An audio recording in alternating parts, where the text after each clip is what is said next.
kõik on tegelikult kultuuriheerose isiklik omand, nii et ma arvan, et Peeter rääkis nendest unenägudest, siis võib-olla me kõik ju, kes saavad ideid oma unenägudest, me ju plagieerime mingisugust süsteemi olendit, kes meile need unenägusid saadab. Suurt vaimu. No nii. Ja mis saab siis nende tekstidega, mille autorit me ju ei tea, eks ju, mis ühesõnaga siis saab, kui tegelikult autor suure algustega tuleb tasu nõudma lõpuks? Gilgameshi eeposest on ju mitu tuhat aastat viksitud maha mingisuguseid küll veeuputust, küll eks ole, aga küll paradiisi aeda.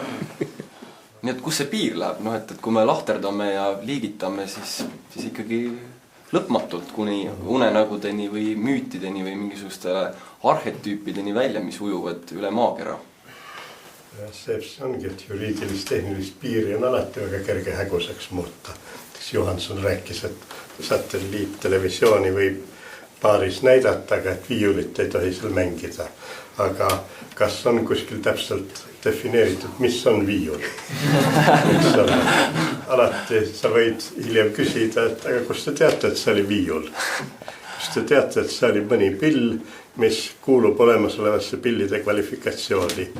Ja siis, kui hakatakse pilli viiulit väga täpselt defineerima, siis läheb definitsioon aina kitsamaks, siis on alati võimalik valida mingit lakki või mingit puuliiki, mis tegelikult viiulisse ei pea kuuluma või ütleme hobuse saba jõhvi.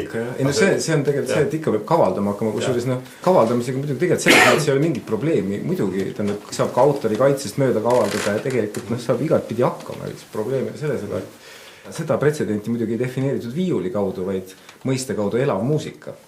Et kuidas tõestada, et elav muusika on nagu surnud muusika või tähendab, et see tegelikult ma mängin küll siin teile seda lugu, aga tegelikult see on sama, et see nagu tuleb, see on lugu minu uuelt plaadilt. Ja ma mängin seda sama hästi kui see plaadimängija. Selle tõttu me võime seda kõik nüüd ühiselt minu esituses kuulata. Juhin tähelepanu, et see kavaldamine ja trekitamine, lootus, et tervet mõistust omav inimene suudab üle kavaldada selle mehe tagapingil. See on ekslik lootus. Ei loota selle peale. Aga mis saab sõidust või et me kuidagi nagu saaks nad ette pingile või et me istuksime nagu koos eespingil ja hoiaks roolist.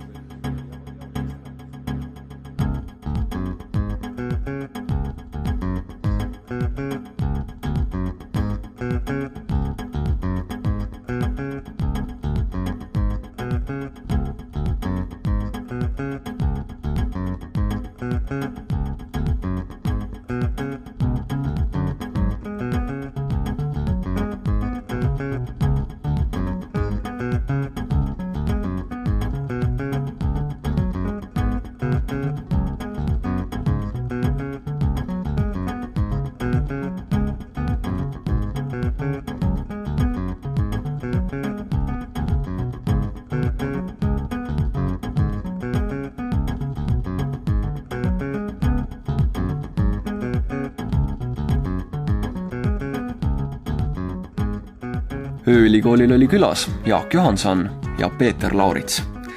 Sõna ütlesid sekka Andres Ehin, Marek Strandberg ja Timo Maran. Kõnelus on salvestatud Vaskna talus Võrumaal. Ööülikool tänab Eesti Kultuurkapitali. Saate valmistasid ette Külli Tüli ja Jaan Tootsen. Raadioteater 2003.